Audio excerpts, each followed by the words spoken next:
Welcome. I am Erin Pearson Mills, your favorite Las Vegas redhead realtor. I'm Nick Aquino, co-founder of Aquino Capital Group and your local mortgage broker. I am Edward Znart. I am a local real estate agent and a market analyst. And this is Unlocking Las Vegas. Welcome back to Unlocking Las Vegas with your favorite redhead realtor of Las Vegas, Erin Pearson Mills. Today is a really, really special subject for me. It's kind of like the new year, new me, all the things that you're sick about hearing about. Now, we are going to talk about real estate, which we kind of do all the time.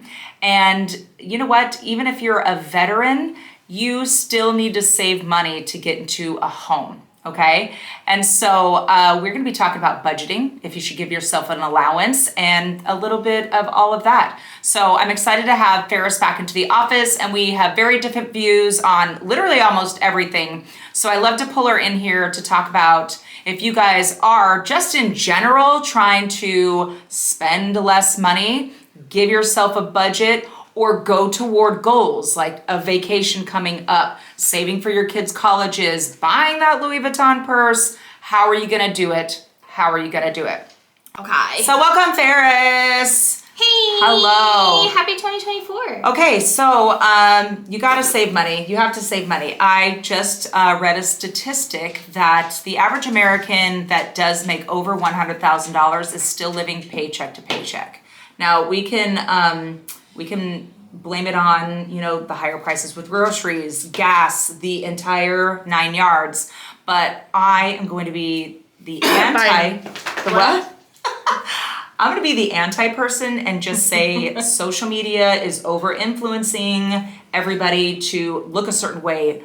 Have the beautiful house, have the beautiful car, have all the beautiful clothes, have the eyelashes. What else do you see on TikTok that you feel like you need to have? Social media doesn't do that. 100% disagree. How about the fact that it's like the knockoff Uggs? I swear every time I watch TikTok, it's like, or the chair. It's the office chair. It's the wide chair that you can sit like Indian style. That's the kind of stuff that I run into.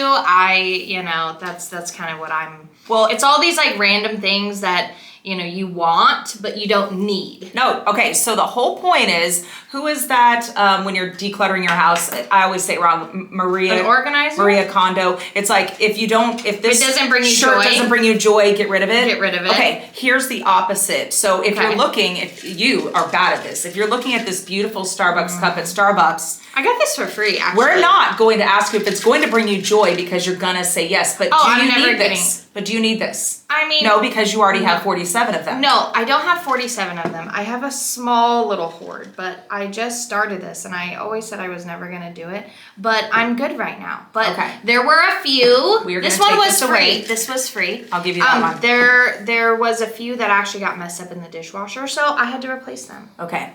I am just not that type of a person. But even though I got her one that's tailored just for Chanel, by the way. It's like a little fancy special one, so don't let her fool you. It's over there, but it was a gift and I love it. Okay, so here's my point. I mean, do you want to live paycheck to paycheck? Does it feel good to live paycheck to paycheck? What happens if your car gets broken? What happens? These are the rainy day funds. Do you have one of those?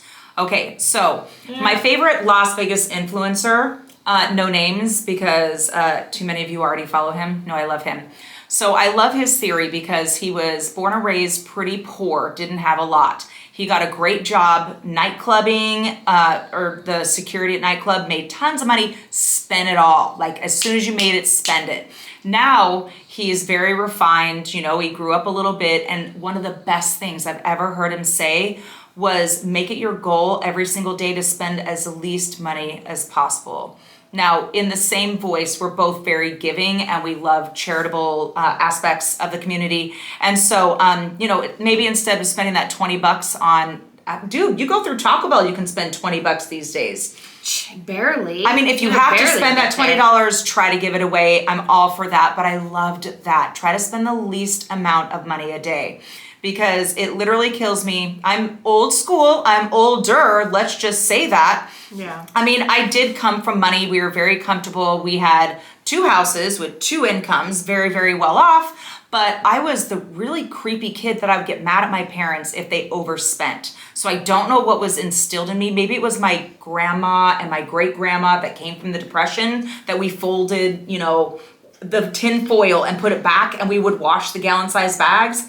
I mean, I came from that, and so I find the value in a dollar. Okay, I look for the deals. Okay, all right, let's get back on point. I can't with her. So I love waking up with the Wagoners. Now it's only one Wagoner in the morning, but Channel 3, and I loved it. She said, I'm married.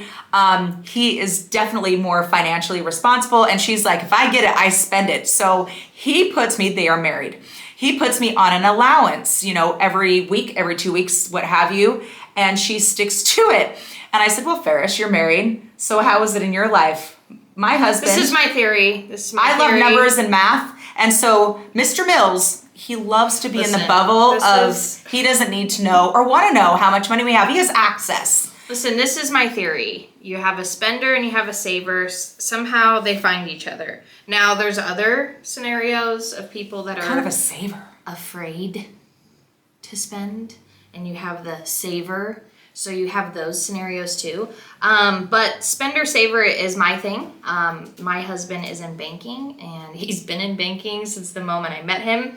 So, yeah, money conversations in our household get pretty heated. It gets very heated. It's not a very comfortable conversation for me, just because it's like not that I need it or that I, want it kind of thing. It's just, I'm just like, okay, let's just get it. And yeah, I've gotten a lot better. There are some people, I'm not saying it's you, but there's some people that spending gives them that dopamine that it makes them feel good about that. Oh, I can 100% agree with that. There's some days, like, I'll pick up my kid from school and she'll be like, where are we going? I'll be like, I don't know, I just want to go. Yeah, so here's the thing. It's a very, very strange theory, okay? I do this constantly. But hold on. Okay. Before you go to that, because I'm going to say something controversial. There's something about, going and just spending your money, I work really hard. Treat yourself. Yeah, I work really hard. Treat yourself. I work really hard, and there's sometimes I just do that. Do I look back sometimes on certain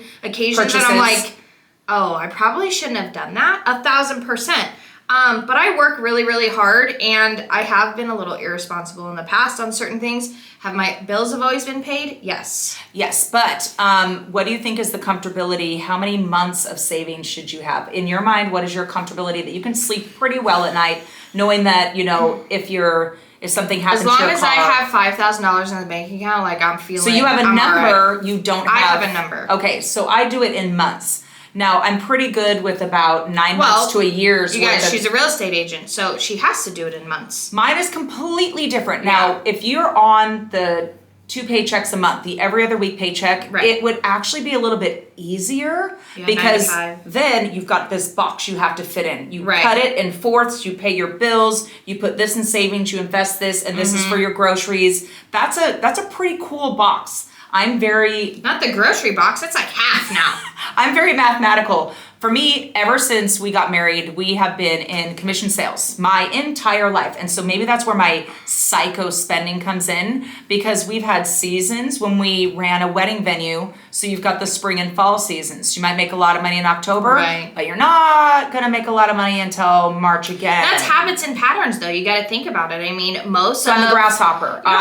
Most people in Las Vegas, I feel like it's a 50-50 split. Oh, let's not even talk about tips. But I think it's a 50-50 split of what you're talking about. You have the people that are like you, tips, right? And then you have the people that are working the 9 to 5, because you're gonna have both. So and I have seen people that work on tips and the small little minimum wage paychecks that they do, because they make a majority of their stuff on tips, are really good at saving. You have They're to be. Really good at being otherwise, you have a wad of cash and you're just gonna go to Target. This is my goal for tonight. That I can have, and then I save the rest. If they go over that, let's say they had a great night and they make $2,000, that kind of puts you ahead. Yeah. But then there's some people that are like, oh, I have $2,000, and it's just like, I wanna go spend. Right. So I've always done this because I get the rush from putting things in a cart, whether it be a real cart or a virtual cart. Really? Yeah, so this is controversial. This is just an idiosyncrasy of your favorite redhead realtor.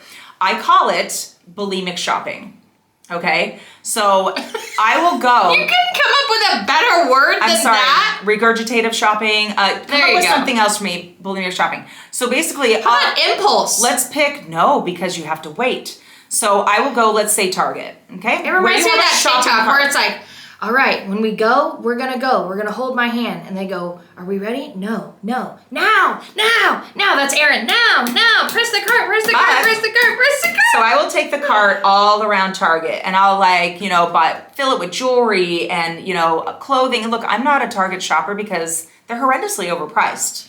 Do you decide at the end what you're keeping? I leave the entire cart and walk out. Shut up. No, you don't. So I have virtual cart. Now listen, people. No, you don't. Yes. No. So people Hold on.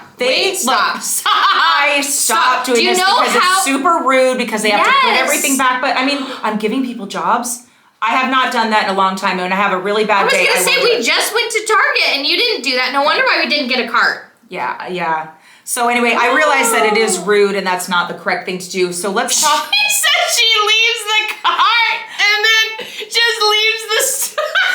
I do, and I feel like I filled the cart and then I left it. Okay, let's not do that. Now it's called virtual carts. So I will get on Amazon. Okay. Well, thankfully, no one has to put it back. Shein or Shine, whatever you want. Any of your. Shein's the worst. Yeah. Can we talk about Shein for a second? So I will fill up the cart.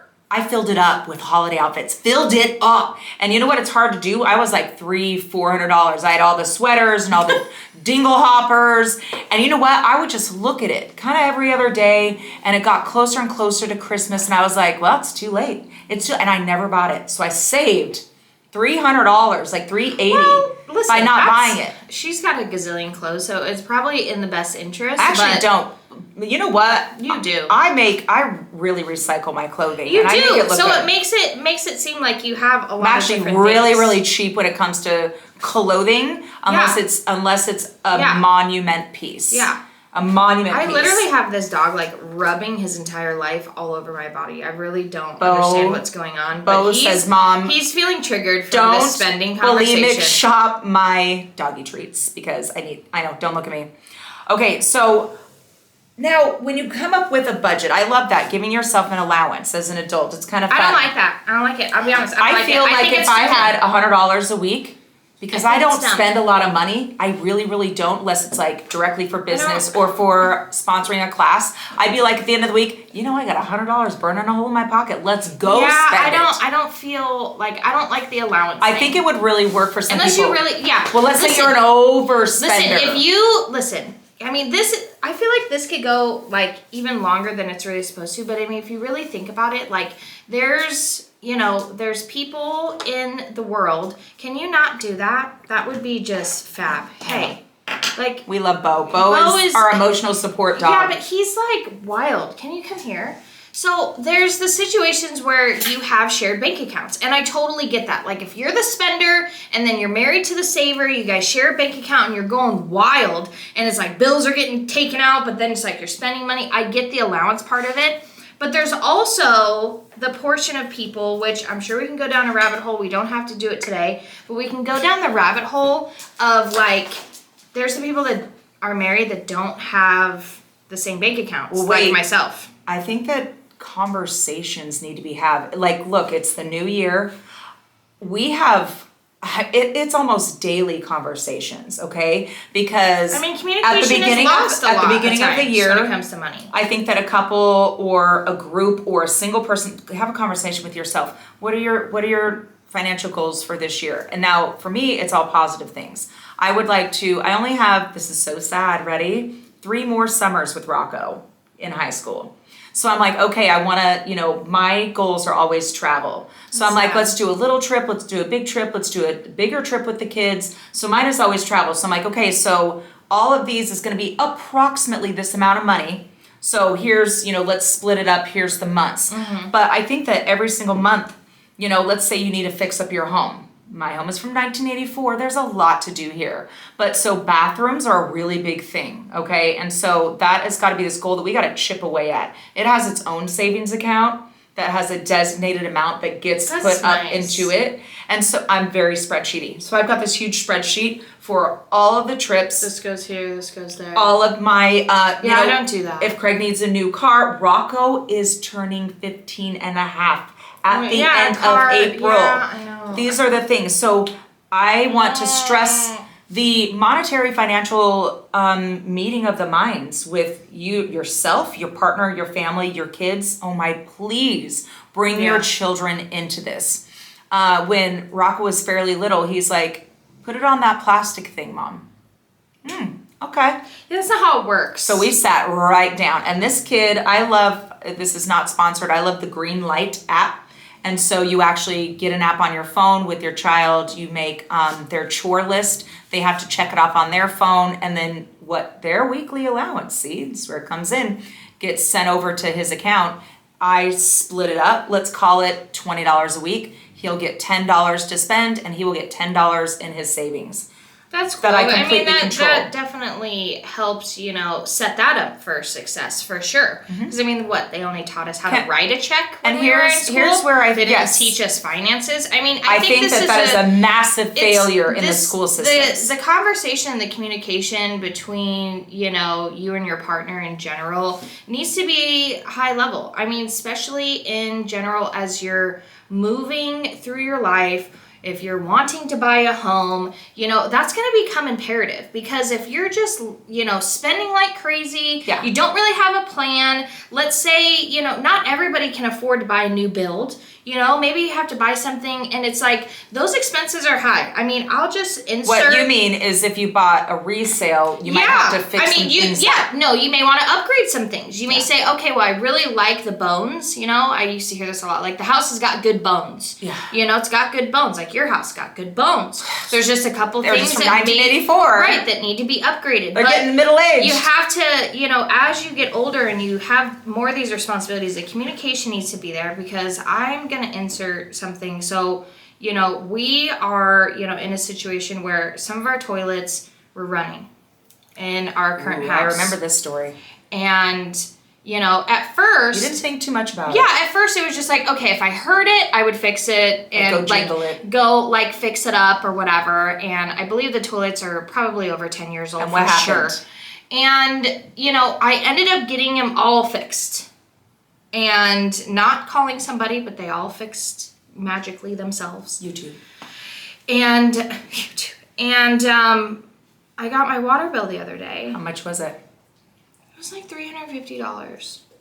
I literally shit my pants. And so if something like this happens, like if you get a bill that you were not expecting, okay? Well, normally, if you live paycheck to paycheck, what's going to happen? Normally in a budget, right? Most of you are like, okay, my $30 power's this water much, bill, my gas is this much, my water's not going to be more than $65. Bro, $350? It's my daughter's birthday this month. Like, whoa, hold up a second. So it's definitely something where, in a sense of really saving a little bit, not overspending on things that you don't necessarily need, and making sure that you have that. Bo thinks he's the producer Bo's now. He's very, well, I don't know and you know what what? he's doing. Back to, That's his mom. With the education system, just not teaching you how to be financially responsible. I love to say, I always want to be the dumbest person in the room. And I mean that I do surround myself with incredibly smart people, and I will ask these incredibly dumb questions. So if you're thinking about a home, don't be afraid to ask a real estate agent, or don't be afraid to ask a lender, because it's not going to hurt you. They are just questions. For me, I'm constantly asking my financial investor questions. Put your kids on life insurance now. We started our kids with Gerber life insurance. We're going crazy now. Now we're going into things. I know. I'm just saying. Can we just keep to the basics? Yes, we will stick to the basics. But my point is, ask questions. Have open communication, ask questions, and, get your shit together. And if you don't have the answer, there's a thing called Google. It will help you. So if you're afraid to talk to somebody that can seem a little bit salesy, you're like, oh, I don't want to talk to Erin. She's going to sell me a house. I think I'm here to help you. In this society, Erin, at the end of the day, I think it's just better, make sure your bills are paid. Don't just... Be serious about that rainy day fund. Honestly, I'm gonna say something. Honestly, if you have a problem, get help. Okay, so For I real. just want to end with back to the theory that social media and the overexposure and the housewives that I love, I want everything they wear and all the places they live and go travel. I love that they're now coming out with, and I saw it on the news today, so instead of like hashtag influencer, it's hashtag de-influencer. So if you actually search this up, hashtag de-influencer, there's women that'll be like, hey, instead of buying baby food, here's how to purchase it. Like they're teaching you how to save. That was just a random thing. So like, You mean like someone who's like crunchy, someone who like homesteads I and like didn't want to makes say their that. own stuff? Well, look, I can be a de-influencer. But they're saying it's a de-influence. Like, I mean, listen, there are some handy and some smart and some, money saving. Like, you know what I really would want to be when I grow up, but I don't think I could like mentally do it. What? I want to be an ultimate couponer. Oh my gosh, okay, I love this. My sister-in-law is one, but yo, she was like It's a stay-at-home mom. intense. She had the big thing. It's different now. This is when you actually like. Well, now cut it's the that. apps. Now it's the apps. I'm an app worker. She dude. got me on the apps. App worker. $5 Friday Albertsons. Dude. On the meat, I'm telling you, you know what happened to me the other day? Because I've been using the Smith's app, because there's Smith's by my house, and I love Smith's. I literally went in, and I was like, okay, I only have, $100 for some groceries. I just needed a couple things. I wasn't doing a whole haul. Oh my gosh, I used to go like this. I used to go 1, 2, And 3, I 4, entered- 5. Like I was that budgety. I literally entered, my phone number. Because they're like, oh, do you have a phone number? $50 off because of all the points I gained. Exactly. I was like, oh my God, I You wish have I to would have check known. your rewards. But I told her, I said, I wish I would have known. Because then you would have overspent. Because then I would have actually used it on like an actual huge grocery shop. Yeah. And the lady, she said to me, she said, well, now you have that $50. And I said, no, technically I don't. Technically, you just took it off my bill. That doesn't mean I have $15 more. You have it in your bank account. No, sweetheart. it doesn't work that way. It's now girl math. You're girl math. Oh, Girl don't math. even girl math. If I have cash, it's not real because it didn't come out of my bank account. Wow. Okay. There's a wall between that because I am the financial person in my house. It's free. Girl math. There's if I no have girl math. cash, it's not. It's like free. it's free. It's not. It's like I think I have like $10. And this is why we're friends. This is why we're friends. We're like the odd couple because we're on two totally different see, spectrums. spender, Saver. saver. My husband, saver, spender. I don't know what Mr. Mills is. If I gave him free reign, if I gave him $1 million, he I would feel spend it. once you get married and you've been married for a certain amount of time, like it gets to a point where like somebody just kind of submits. Just is like better at it, there. or I would like to do It's this. just there, and it's not necessarily a spender or a But saver. would obviously so be Craig the doesn't spender. fall into a category. He doesn't. He has doesn't. the almighty wife over And there. now he has completely joined us, and he was trying to get to her this whole time. Yes. So be a de-influencer. Yes. Be Save your money. a de-influencer. Rescue dogs. This is Bo. He is a rescue dog, and we love him. And so if Save you, your money. if Because you want to houses be, it's gonna happen. if you want to be the new year, new you, start with finances. It's same you. It's just what are you gonna do different? What are you gonna do different? Let's save. Let's save. You know what? We I'm should down. have a saving contest. That I don't know. I think I would lose. I think you would totes lose. I would totally lose. But I would be okay. Well, we love you guys. We hope that you had fun with us, even though Bo is moving the camera to try to produce again. And I hope that we really just kind of got into your brain so you think a little bit wider and, with a little bit more light to have these honest conversations. So we're going to say goodbye now. Thank you for watching Unlocking Las See you next Vegas. You week. won't see this giant cast in 2 weeks. It will be gone. So bye.